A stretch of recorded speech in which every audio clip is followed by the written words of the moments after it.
Hello again, and for today I am going to be doing a follow-up video for the, coronavirus crisis, pandemic, lockdown, whatever the hell you're in as a result of our lives being changed for the moment, hopefully.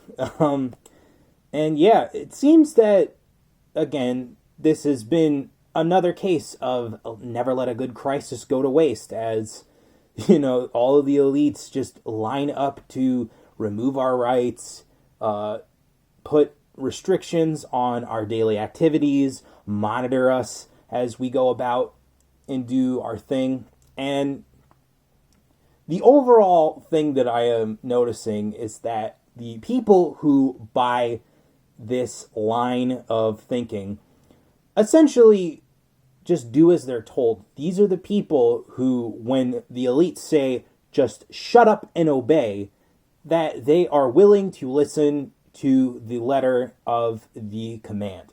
And for me, this is something that I just find incredibly disgusting, because it just shows that, there are certain people out there who believe that there are these, let's just call them monarchs, that rule over their lives and command them to do as they're told. And these are the people, by the way, who also love to go after you for being a free-thinking individual.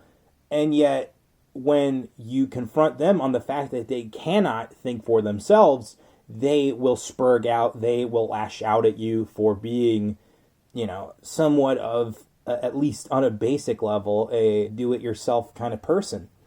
And yet, I really can't fucking get over it. I really can't understand how someone has allowed themselves to just sit in their home, watch Netflix, and not even do like the stuff I was saying at the beginning of the lockdown, where, it's like there's so much free time if you are currently unemployed and not having to worry about your bills that you can be using to better yourself. And yet, I don't see a lot of self-improvement. I see a lot of fucking people making jokes about the lack of self-improvement. And it's just a shame, because while the elites say never let a good crisis go to waste, normal people can't better themselves, can't read, can't, understand why they think the way they do. And we're just, as a species, so locked into our dodo bird way of living that will, inevitably for some of us drive them off a cliff. And so I really, again, I'm just struggling to wrap my head around this, but I have more points than just this one, so I'm going to just keep going off the list. There is now a big thing, speaking of just shut up and obey, that is really preventing people from just shutting up and obeying. And it's this one dilemma that people are now having to face as the lockdown is getting progressively worse as far as the extensions. People who own small businesses, who own things that are no longer generating revenue, are now having to face this question. It's either feed your family and go to jail, or lose everything in the lockdown. And yes, there are stories like the woman in Dallas who ran a salon who nearly went to jail before the lockdown ended in Texas overall, who faced that question and said, I'd rather feed my family and the families of my employees and go to jail, because fuck you, I need the money. I am not getting a perfect bailout. I am not getting all the help that would really help me fix this shit. And so it's just ridiculous to me that, again, there are people out there who believe that it's perfectly fine to lose their way of life as long as they're still alive, because it's, people have worked hard to create these small businesses, and to have them be lost on the whims of a power-hungry governor, again, it just shows that people's values are completely out of whack. And, as we get closer to reopening the public on a federal level, there are just all kinds of distancing nonsensical rules. You see in California with some of the beach restrictions that you can't sunbathe, You can't just idly hang out on the beach and read a good book, but you're allowed to swim. You're allowed to do all this other crap. And again, it just goes to show that there was no real planning on a state level for the states to individually have the freedom to do what's best for their state. And I also don't want to go into, oh, Democrat bad, but the big government nature of most Democratic governors has really fucked them up. You know, they are at the seat of power in their state. They can do what's best for their state. And yet they choose to think in this big government federal mindset that is preventing them from having tax revenue flow into the state. And because of this, they are going to lose out on some of the early gains that the states who were confident, who took a risk and reopened their state because of their mindset, their mentality of, again, being a Democrat. And for me, it just goes to show that, you know, like, this might be the game changer for the left and right dynamic in this country, because people will see that, you know, nothing really happened in some of these red states, and meanwhile, the blue states are panicking over nothing. And I don't mean like the ones with a large amount of outbreaks. I mean the ones with the small amount of outbreaks. I mean, it just goes to show, again, that no one is taking this on a scientific basis. No one is looking at the case rates.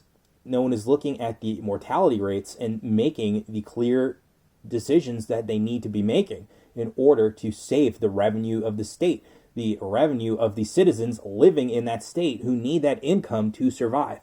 Going into more of the medical side of things, I have noticed that there are also lots of misreportings as a result of hospitals wanting the coronavirus funding that is being given out like free samples at a candy shop. And again, it just says so fucking much.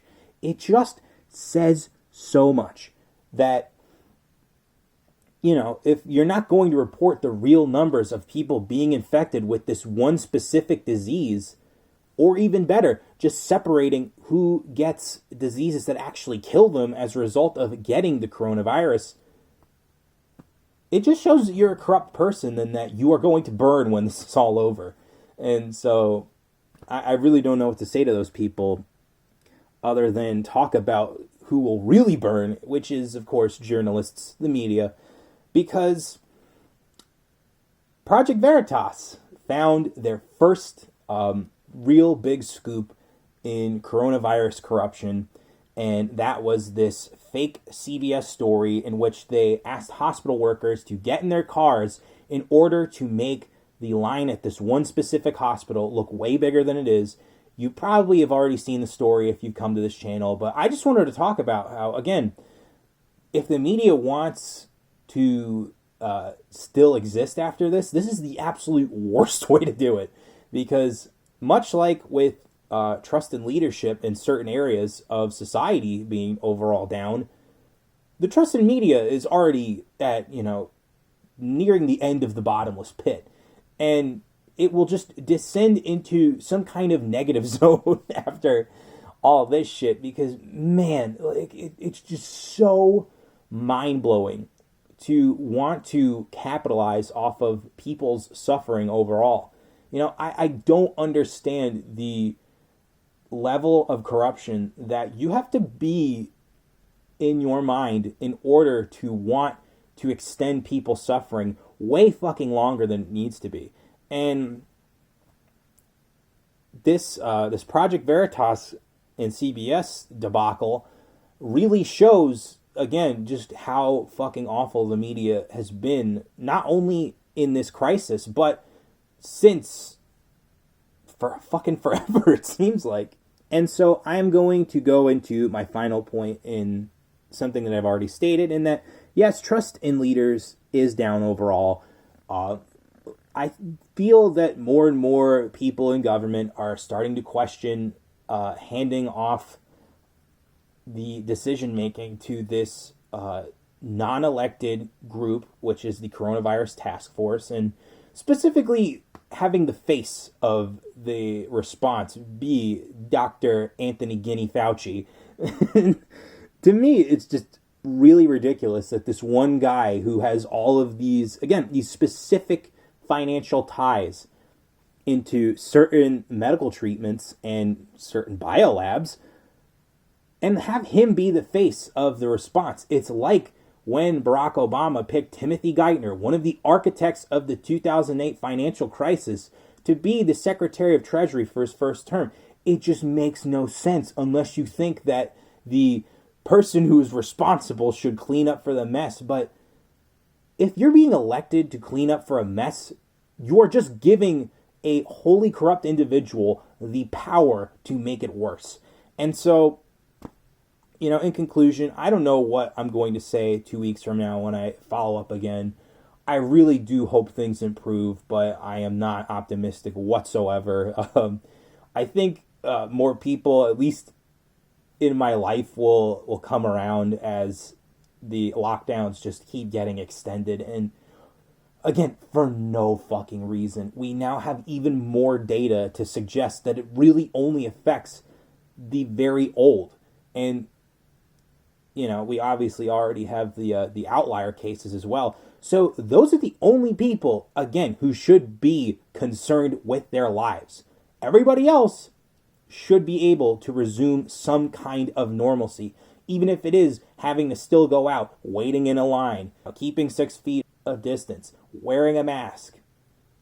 Again, people have the agency to be responsible, and those who are not responsible will inevitably pay the Darwinian cost that their intelligence did not afford them. So, to the people who, again, want to use this crisis as a way to just fuck this country into an even earlier grave than it already was heading into, well, you better tread lightly, because the American people are not going to take it any longer.